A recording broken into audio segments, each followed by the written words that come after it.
Hi viewers, welcome to Regan சேவை. நாம் இன்னைக்கு பார்க்க போகிற வீடியோ என்னென்னா, ரேஷன் கார்டு அட்டைதாரர்களுக்கு பார்த்திங்கன்னா தமிழக அரசு ஒரு முக்கியமான அறிவிப்பு வெளியிட்டிருக்காங்க. அந்த டீட்டெயில்ஸை பற்றி தான் இந்த வீடியோவில் பார்க்க போகிறோம்.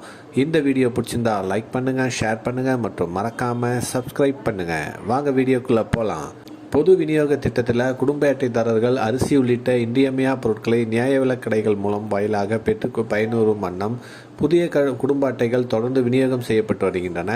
தமிழ்நாட்டில் 7/5/2021 முதல் 30/6/2023 வரை 15 லட்சம் புதிய குடும்ப அட்டைகள் வழங்கப்பட்டுள்ளன. நடப்பில் உள்ள குடும்ப அட்டைகள் அடிப்படையில் புதிய நலத்திட்ட உதவிகள் வழங்கிய நடவடிக்கைகள் எடுக்கப்பட்ட நிலையில் பயனாளிகள் எண்ணிக்கையினை சமநிலை வைக்கும் வண்ணம் குடும்ப அட்டையில் விநியோகம் செய்யும் பணி தற்காலிகமாக நிறுத்தி வைக்கப்பட்டது. இடையில் வெள்ள பாதிப்பு தூத்துக்குடி, திருநெல்வேலி, கன்னியாகுமரி, காஞ்சிபுரம், திருவள்ளூர் மற்றும் சென்னை மாவட்டங்களில் 27,577 குடும்ப அட்டைகள் வழங்கப்பட்டன. ஏற்கனவே இணைய வழியில் பெறப்பட்ட விண்ணப்பங்கள் சரிபார்க்கப்பட்டு தகுதியுடைய 45,509 புதிய குடும்ப அட்டைகள் தற்போது வழங்கப்பட்டு வருகின்றன. இவர்கள் அனைவருக்கும் அவர்கள் கொடுத்த அலைபேசி எண்ணுக்கு குறுஞ்செய்தி அனுப்பப்பட்டுள்ளது.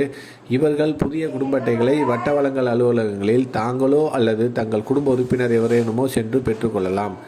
இந்த குடும்ப அட்டைகள் அட்டைதாரர்களிடம் சேருவதற்கு முன்னரே குடும்ப அட்டைதாரர்கள் அவர்களுக்கான இன்றியமையா பண்டங்களை நியாய விலைக் கடைகளில் பெறும் வகையில் குடும்ப அட்டைகள் செயலாக்கம் செய்யப்பட்டு அந்த விவரம் குடும்ப அட்டையினுடன் அட்டைதாரர்களின் பதிவு செய்யப்பட்ட அலைபேசி எண்ணிற்கு குறுஞ்செய்தியாக அனுப்பப்பட்டுள்ளது.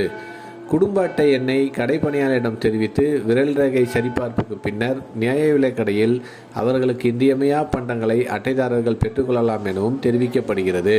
எனவே யாரெல்லாம் இந்த புதிய குடும்ப அட்டைக்கு அப்ளை பண்ணியிருந்தீங்களோ உங்களுக்கு குடும்ப அட்டை பெற்றதற்கான ரசீது உங்களுடைய செல்போன் எண்ணுக்கு குறுஞ்செய்தியாக அவங்க அரசு மூலமாக அளிக்கப்பட்டிருக்கும். நீங்கள் உங்களுடைய குடும்பத்தில் உள்ள நபர்கள் யாராவது ஒருவர் தாலுகா ஆபீஸ்க்கு சென்று உங்களுடைய குடும்ப அட்டையை பெற்றுக்கொள்ளலாம்னு சொல்லியிருக்காங்க.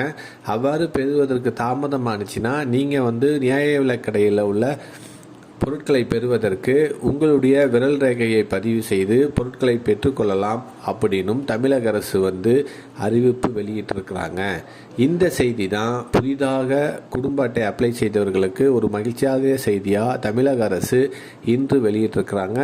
இந்த செய்தி பிடிச்சிருந்தா லைக் பண்ணுங்கள், ஷேர் பண்ணுங்கள் மற்றும் மறக்காமல் சப்ஸ்கிரைப் பண்ணுங்கள். மேலும் ஒரு புதிய வீடியோவில் சந்திப்போம்.